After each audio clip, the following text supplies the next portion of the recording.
topic po natin, no? Gusto ko lang po pasadaan ito yung aking topic kahapon. Dahil ang dami pong nanood. Nagulat po ako, no? I have 12 to 13,000 views, no? Bigyan ko lang po ng daan yung mga nag-comment, no? Patungkol po dito.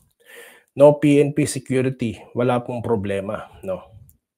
Sinabi po natin na tinanggal po ang security ng PNP, yung 75, ano po. Talaga naman tinanggal. Ayan nga, oh, may statement nga mismo. So, pero may PSG pa rin. Pero lumiit yung puwersa na nagbabantay, di ba, sa BP. Kaya ang sabi ko diyan, no problem. Bakit? Reservist ang ikalawang ulo. No, kaya niya ipagtanggol ang sarili niya at sinabi niya na rin na hindi po maapektuhan yung kanyang pagiging vice president ano po or yung kanyang tungkulin. Yan. Ayan. So, ito po yung ilan sa mga ano pa ba sinabi ko diyan? Taong bayan ang magbabantay. Yan po base dito no sa mga nagkomento po dito na they are concerned. Kaya may mga nagbanggit na kahit sila na lang ang magbabantay ano po sa ating ikalawang pangulo para maging safe ito. Kasi nga naman no, ano bang dahilan ba't tinanggal ang security? Nilipat daw po no sa NCRPO. Parang yun na nabalitaan ko no. Correct me if I'm wrong. Pero para sa akin, yan po ba, tanong. Yan po ba'y gante sa hindi niya pagdalo? Yan po ba'y gante diyan sa lumabas na ano? Diyan sa pinalabas ni ano, 'di ba? Tanong lang naman po no, naisip ko lang. 'Di ba timing kasi or talagang sunod-sunod yung katulad nga na sinabi natin na 19 ang tinanggal, 'di ba? Tapos papalit-palit ng direktor tapos ngayon yung mga PNP tinanggal. So ngayon para sa akin no problem. Bakit? Reservist po ang pangulo, ang ikalawang pangulo no, si VP Sara. So siya po ang designated survivor no. Dahil siya nga naman talaga dahil kung ano man ang mangyari siya ang vice president, di po ba? Okay. May mga message dito, no? May nagsabi fake news. Anong fake news sa sinabi ko? Ayan na nga, may statement. O anong fake news dyan? Okay. Kung hindi totoo, magawa niya ito. Delikado siya. Yun nga. Kung fake ang video, ito naman po yung tungkol sa video, no? Na nakalagay din po dyan sa title natin.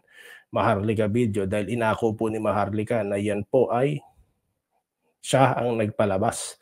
Siya na, kaya wala na daw dapat man idamay pang iba dahil siya daw lahat yan. No? Kaya sinabi ko Maharlika video yan. Okay, kung fake ang video, bakit walang reaction? Yun nga, sila, di ba? Walang halos statement. Ang nagpalabas ng statement is yung Defense Secretary natin at yung DILG Secretary. Di ba? Kasama pa yung Chief PNP. So, sabi nga po, ang hamon nga po ni dating Pangulong Duterte, para matigil na yan,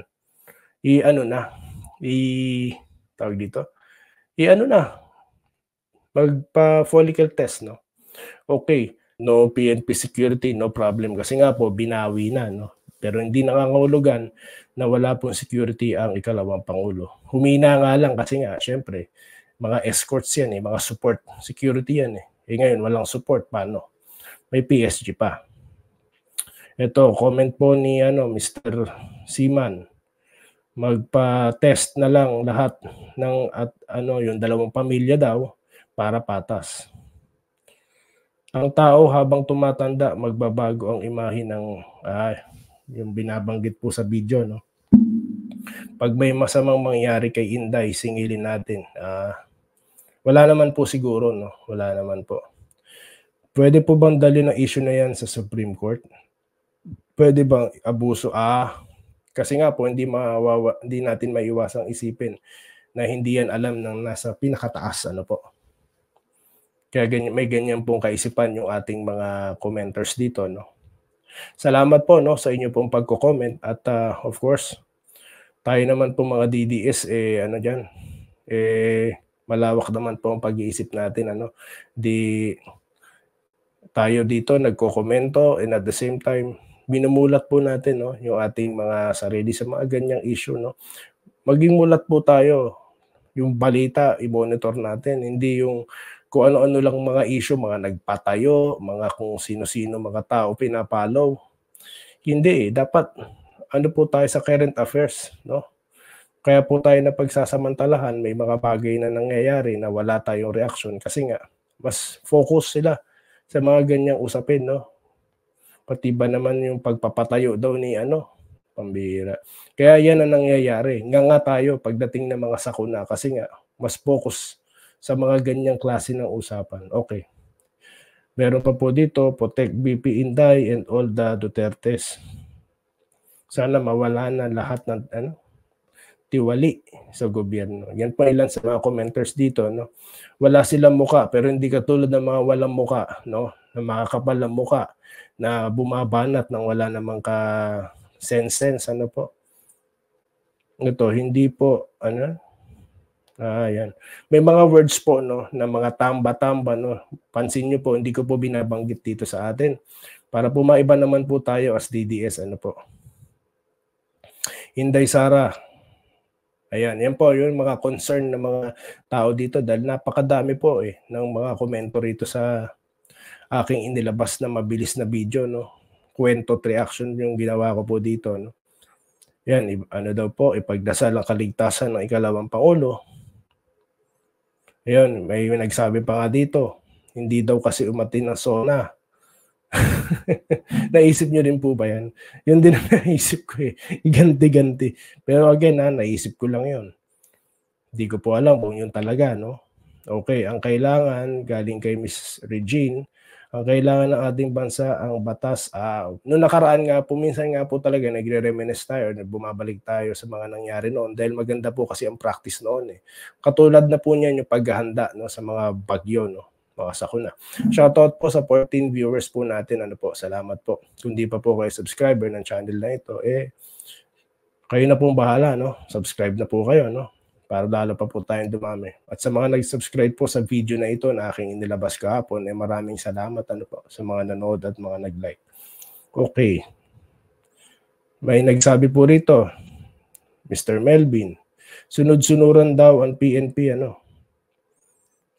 Ayun na nga, no? Dati ang Pangulong Duterte nagtaas ng mga sahod. Pero wala tayong magagawa, no?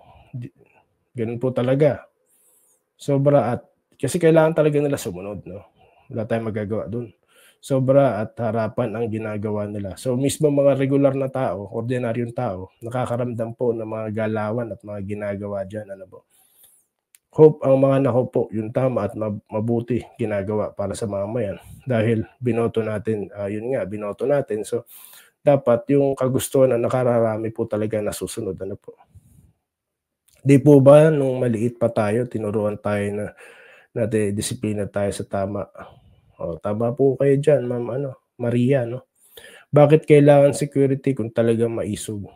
May nagtanong na kailangan daw kung si Trump ay binaril. Bobo rin tong nagtanong no? No, sorry pero hindi natin palalampasin yung mga ganyang klase ng pagtatanong na kabobohan, walang sense, no? Ba't kailangan ng security? Mismo si Trump nga sa US na yan land of the free. Pinaka-secure na lugar sa bansa, sa mundo, may mga ganyan. Ano pa kaya sa atin? Bira. Yan yung mga no? Kuya, di ba sinin? Katotohanan lang naman po ang sinasabi dahil hate. Maraming po rito comment si Ma'am Maria. Salamat po, no? Wala nang ibang makapangyarihan sa lahat. Yun. May mga po dito, may mga religious din, no? Na mga may message or nagko-comment, no? Shoutout po sa inyo. Galing po yan kay Trinidad, po, ma'am or miss? Ayan, sinabi ko lang kanina, wala nang ma'am, po. Tama naman po kasi yan. Kasi nga dito sa first world country, di kami tumatawag ng ma'am and sir, po. Itigil na yan sa kultura natin sa Pilipino. Hindi sa pagwawalang respeto, kundi, di ba? Pantay-pantay, yun naman po talaga Napahiya sila dahil ang mga DDS vloggers sa patunayan na kamukha talaga. Sayang, may susunod pa na mas mahabang, di po natin alam yan, po, kung meron. Sabi nga ni Maharlika, ay, abang-abang po tayo, po. napaghahalata kung sino masama. Yan. Sabi naman po ni Sir Henry, drug test ang kailangan dyan. Kung fake yan, bakit sila magdemanda? React. Ngayon, ito na naman, no? Nasaan daw ang BP? Ayan na naman.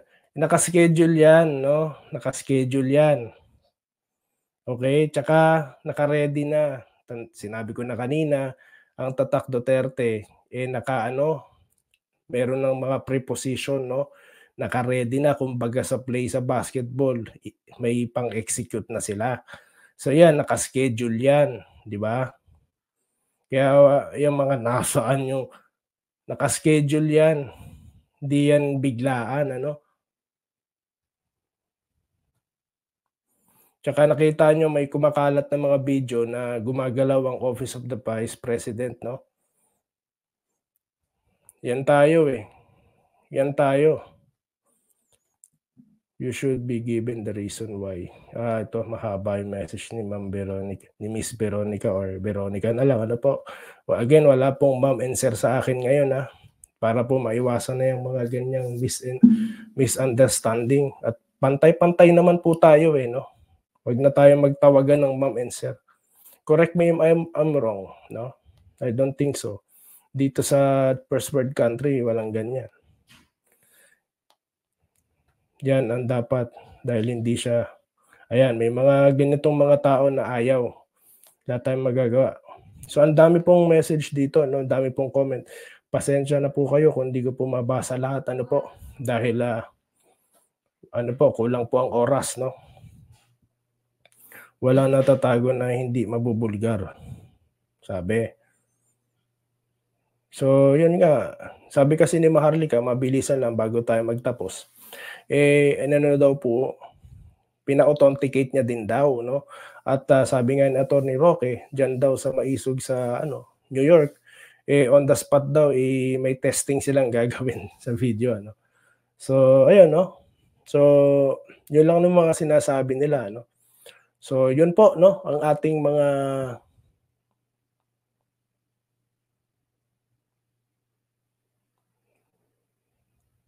dapat unahin mo nga tao kasi may kalamidad. Yun na nga, may mga preposition na nga, di ba? May mga plano na. Hindi yan katulad ng na kung kailan may bagyo tsaka magpaplano. Hindi. Kaya yun ang inuna ko, di ba, na topic natin. Di ba? So yun lang po at salamat din sa komento mo, Mr. Larry. Larry, no? Salamat, no? At muli, ito po ang Day Enrica YouTube channel. At stay safe po kayo mga kababayan at yun, tayo po yung magbabalik sa mga susunod na video content dito lamang sa Day Enrica YouTube channel. Muli, maraming salamat po sa inyong lahat at magandang araw po sa inyong lahat.